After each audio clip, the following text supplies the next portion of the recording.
What if Final Fantasy XVI and Forspoken were set in the same world? I think this would have made both better, in a way. The idea popped up in my mind when I started playing Final Fantasy XVI. I'd already finished Forspoken by then and probably gone to Platinum, so you don't have to. Spoilers ahead for those who haven't experienced either game. Now, this idea or thought only really works if one was a companion piece to the other.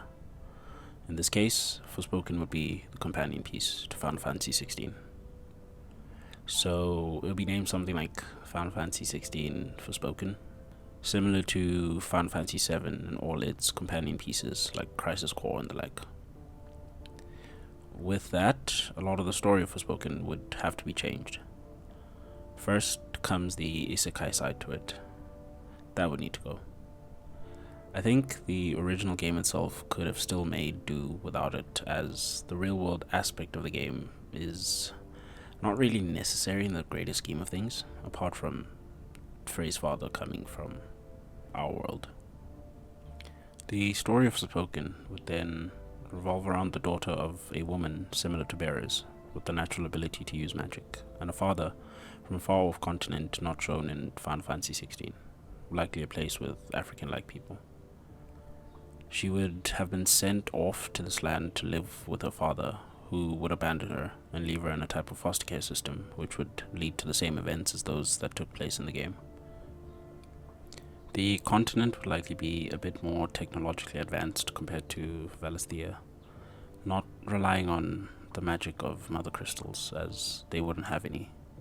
Instead, relying on different forms of energy, which would have led to a world or area similar to ours. After many years of finding herself in debt and not being able to support herself or her cat, or cat-like creature, Frey would find a mysterious artifact, a cuff, which would teleport her to the continent of Athia, a different continent not too far off from Valisthea, which has itself been affected by the blight of the mother crystals. This continent of Athia would also have been home to its own man-made mother crystal, similar to the Sage Spire created by the Fallen in the Echoes of the Fallen DLC from Final Fantasy XVI. In this new Athia, Susurrus, the big battle Forspoken, would be a version of Ultima that was bound by the Tanta, much like how Joshua sealed him in his body. Through the use of their technology or magic, they would have been able to split him into four and seal him within the Vambraces.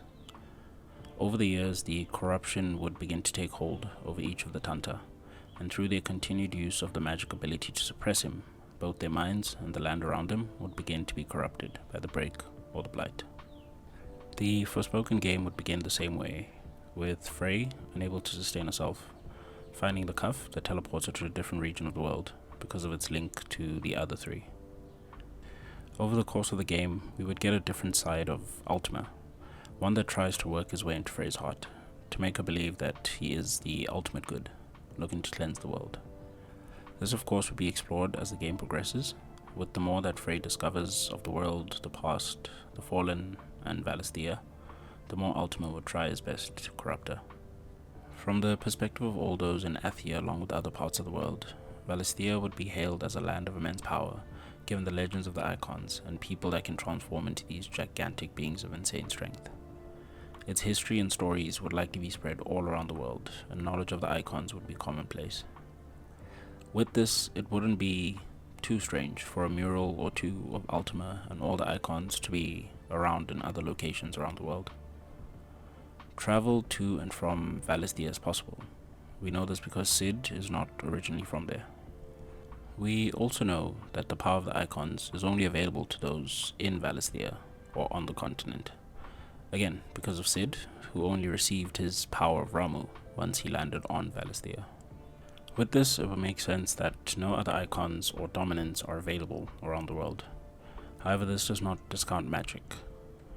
Valisthea's magic could be linked to mother crystals, but this doesn't mean the rest of the world works that way. This leaves room for Athia to have developed its own magic, or better yet, have developed magic through the use of the man-made mother crystal. Whatever the case may be, Frey has access to magic through her mother's side, Tanta Cinta. As with the current story of Forspoken, Frey would arrive in this new land and, thanks to her lineage from both her parents, would not be affected by the break.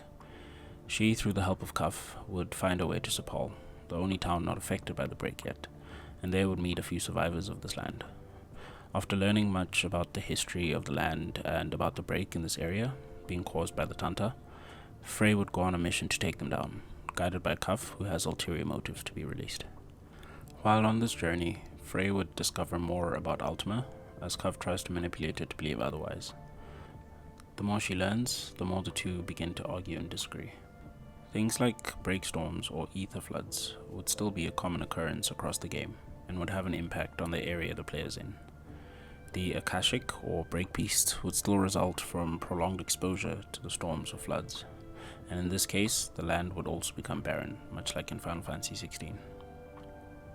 This would explain why the world is so empty and how only one town in Athia remains, because the break was spreading from different areas and much faster because of the strain the Tanta placed on themselves to try and contain Ultima. While the many flaws that people cover or point out, such as the dialogue or acting, would not have been redeemed by this, in my opinion the story would at least be in some way better by having it linked to a more established world, and possibly saved Luminous Productions. While the story of Forspoken itself has its own lore and world building that was thought through, that of Final Fantasy XVI is much deeper and richer, and would allow for side stories like this to exist within its ecosystem without breaking the law. This would allow Square to create another franchise similar to Final Fantasy VII that has been able to be sustained and retold over the years. With all that said, the ending I picture for Forspoken in this scenario would involve Frey ultimately defeating the part of Ultima that was sealed within the Cuffs. This would have weakened the complete Ultima and allow for his defeat at the hands of Clive. This would likely also explain why Ultima did not have Leviathan's abilities, but I won't be able to go into that as I haven't played the Rising Tide DLC yet. There's honestly more to this that I could link up to make a more coherent story for both games, but I'll leave it here for now.